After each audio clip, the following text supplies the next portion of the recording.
اعوذ باللہ من الشیطان الرجیم، بسم اللہ الرحمن الرحیم۔ السلام علیکم ورحمۃ اللہ وبرکاتہ۔ آج کا جو ہمارا سبق ہے انتہائی اہمیت کا حامل ہے کہ آج ہم اپنے اس سبق میں بھی جو ہم اب تک پڑھ چکے ہیں فاعل کی پہچان، نائب فاعل کی پہچان اور مفاعیل خمسہ یعنی مفعول بھی ہو گیا، مفعول فی، مفعول مہو، مفعول لہو، مفعول مطلق اور قول مقولہ، ان کا ہم اجرا کر رہے ہیں۔ کل بھی ہم نے اجرا کیا ہے اور آج ایک مرتبہ پھر ہم ان کا اجرا کر رہے ہیں اور مشق کو حل کرتے ہیں۔ میں خواہم ظنم ترا، یہ جو عبارت ہے یہ اس کے ساتھ تعلق رکھتی ہے کہ مفعول بھی کبھی جملہ بھی ہوتا ہے، مکمل جملہ ہو کر مفعول بھی بنے گا۔ جیسے ہم نے پیچھے مفعول بھی کی پہچان کے بیان میں پڑھا ہے کہ خواہم، میں خواہم ترابینم، وہاں پر بھی پورا جملہ مل کر مفعول بھی بنا تھا، تو اس میں عبارت میں بھی اسی طرح ہے۔ میں خواہم فعل با فاعل، کیونکہ صیغہ واحد متکلم ہے، میں خواہم صیغہ واحد متکلم، فعل حال مثبت معروف، خاصتاً مصدر، خواہد مضارع پر پھر میں یا ہمیں آ جائے تو یہ بن جاتا ہے فعل حال۔ میں خواہم صیغہ واحد متکلم ہے تو ہمارے چار صیغے فعل با فاعل ہمیشہ ہوتے ہیں، صیغہ واحد حاضر، جمع حاضر، واحد متکلم، جمع متکلم تھے، یہ ان چار صیغوں میں سے صیغہ واحد متکلم ہے۔ اگر ہم اس پر فاعل کا سوال کریں کہ میں خواہم چاہتا ہے، کون چاہتا ہے؟ میں چاہتا ہوں، کون کے جواب میں آیا تو یہ ہمارا میم ضمیر مرفوع متصل ہو جائے گی فاعل۔ میں خواہم فعل بفاعل۔ آگے ہے ظنم ترا، ظنم یہ بھی صیغہ واحد متکلم ہے، صیغہ واحد متکلم فعل مضارع مثبت معروف از مصدر زدن بمعنی مارنا، زند مضارع، زند، زنند، زنی، زنید، زنم، صیغہ واحد متکلم ہے فعل بفاعل، تا علامت مفعول، تا مفعول بھی، را علامت مفعولی، فعل اپنے فاعل اور مفعول بھی سے مل کر جملہ فعلیہ خبریہ ہو کر خبر ہوگا میں خواہم کا۔ میں خواہم فعل اپنے فاعل اور مفعول بھی سے مل کر جملہ فعلیہ خبریہ ہوا۔ آگے والی جو ہماری عبارت ہے وہ ہے ساختم عمر را استاذ، بنایا میں نے عمر کو استاد۔ تو یہ عبارت اس کے ساتھ تعلق رکھتی ہے کہ بعض فعل ایسے ہوتے ہیں کہ جو دو مفعولوں کو چاہتے ہیں، تو یہ ہم پیچھے پڑھ چکے ہیں، تو یہ بھی انہی میں سے ہے، ساختن سے ہے، ساختم، یہ ساختن سے مشتق ہے، تو یہ بھی دو مفاعیل کو چاہے گا۔ ساختم بنایا، کس نے بنایا؟ میں نے بنایا، جو کہ میم ضمیر مرفوع متصل کا ترجمہ ہے، اور ویسے بھی ساختم ان چار صیغوں میں سے جو ہمیشہ فعل با فاعل ہوتے ہیں، صیغہ واحد متکلم ہے، ساختم فعل با فاعل ہو گیا۔ آگے سوال کریں گے میں نے بنایا کس کو؟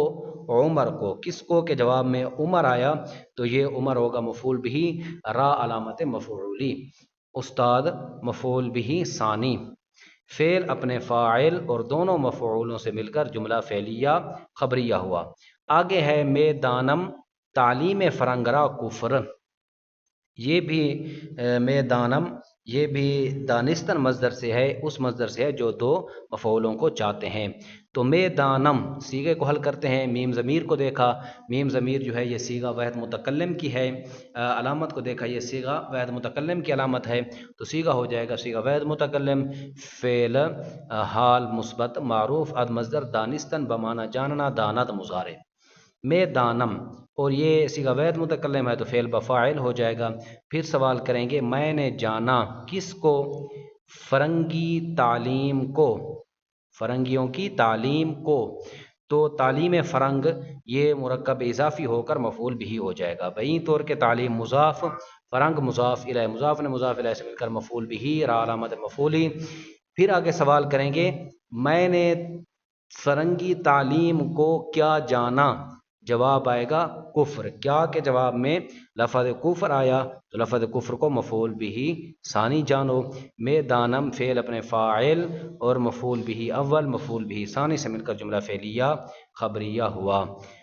آگے والی ہماری عبارت ہے تعلیم انگریز مسلمان آرا لادین گردانید، انگریز کی تعلیم مسلمانوں کو لادین بناتی ہے.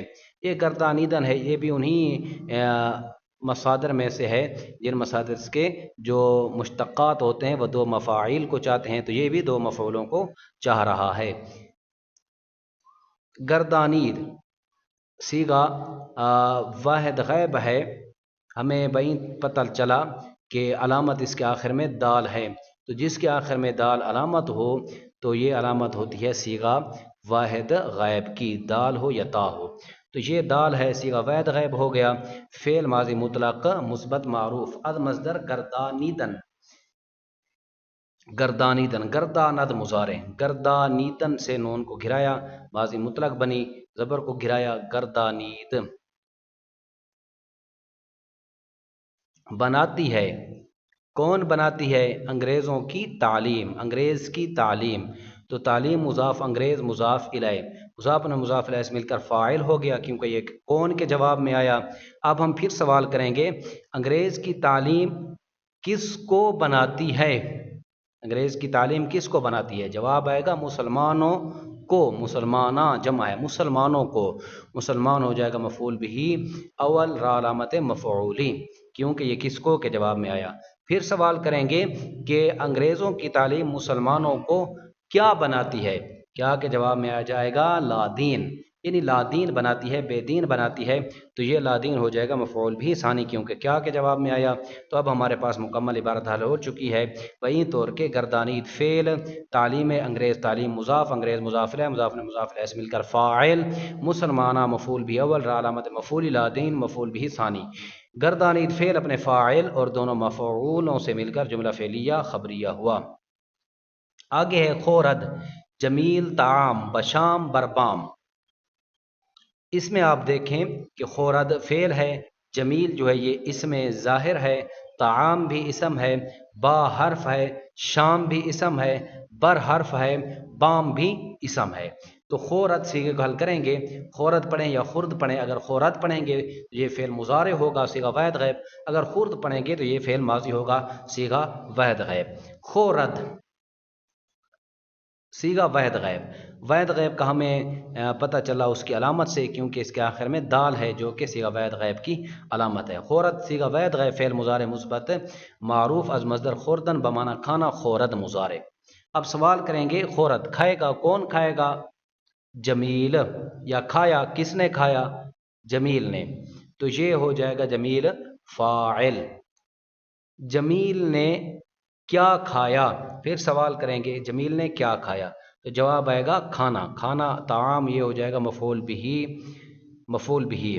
آگے ہے بشام، با حرف ہے، شام یہ مجرور ہے اور یہ ہے مفعول فی ظرف زمان، کیونکہ اس سے زمانے کا وقت کا پتہ چل رہا ہے تو یہ مفعول فی ظرف زمان ہو جائے گا. اور اس کا اردو میں ہم سوال کرتے ہیں مفعول فی ظرف زمان کے لیے کب.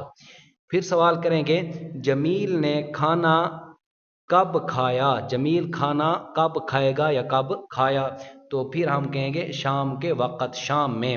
تو با حرف جار، شام مجرور، مفعول فی ظرف زمان مجرور، جار مجرور مل کر متعلق ہو جائیں گے فعل کے، کیونکہ اس کے بارے میں ہم نے یہ قاعدہ بھی پڑھا ہے کہ مفعول فی جو ہوتے ہیں یہ فعل کے متعلق ہیں کہلائیں گے جب ان پر با بمعنی در اور بر داخل ہو تو اس وقت فعل کے متعلق ہوں گے، ورنہ انہیں مفعول بھی کہا جائے گا.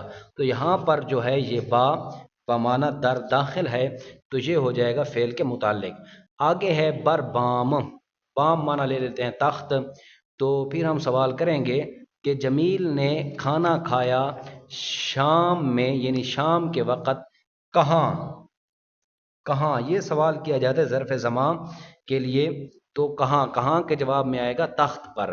تو بر حرف جار، بام مجرور، مفعول فی ظرف مقام مجرور، جار مجرور مل کر متعلق ہو جائے گا فعل کے.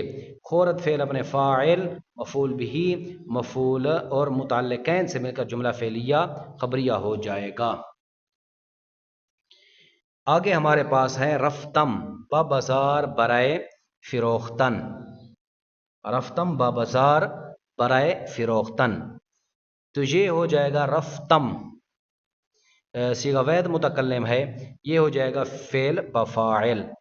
بازار گیا میں، پھر سوال کریں گے کہاں گیا، تو جواب آئے گا بازار میں. با حرف جار بازار کیا ہو جائے گا، کہاں کے جواب میں آیا، تو یہ ہوگا کیونکہ جگہ کا نام ہے اور کہاں کے جواب میں آ رہا ہے تو مفعول فی ظرف مکان، مجرور جار مجرور مل کر متعلق فعل کے. پھر سوال کریں گے میں گیا بازار میں کیوں یا کس لیے، کس واسطے، تو اس کے جواب میں آئے گا برائے فروختن، بیچنے کے لیے. یہ ہمارا ہو جائے گا مفعول لہو، مفعول لہو. اور یہ مفعول لہو کی قسم ثانی بنے گی کہ اس قسم ثانی یہ ہے کہ فعل سے وہ سبب مقصود ہو پہلے موجود نہ ہو، تو یہ سبب فعل سے مقصود ہو رہا ہے پہلے موجود نہیں ہے بیچنے کے لیے. اور ویسے بھی مفعول لہو کے لیے سوال کرتے ہیں کس کے لیے یا کیوں یا کس واسطے، تو اس کے جواب میں بیچنے کے لیے آیا تو برائے حرف جار ہو جائے گا فروختن، مجرور جار مجرور مل کر یہ متعلق ہوں گے فعل کے، کیونکہ اس کے بارے میں ہم نے فائدہ پڑھا تھا کہ مفعول لہو ہمیشہ فعل کے متعلق ہوتا ہے. تو برائے حرف جار فروختن مفعول لہو مجرور جار مجرور مل کر متعلق فعل کے، فعل اپنے فاعل اور متعلقین سے مل کر جملہ فعلیہ خبریہ ہوا.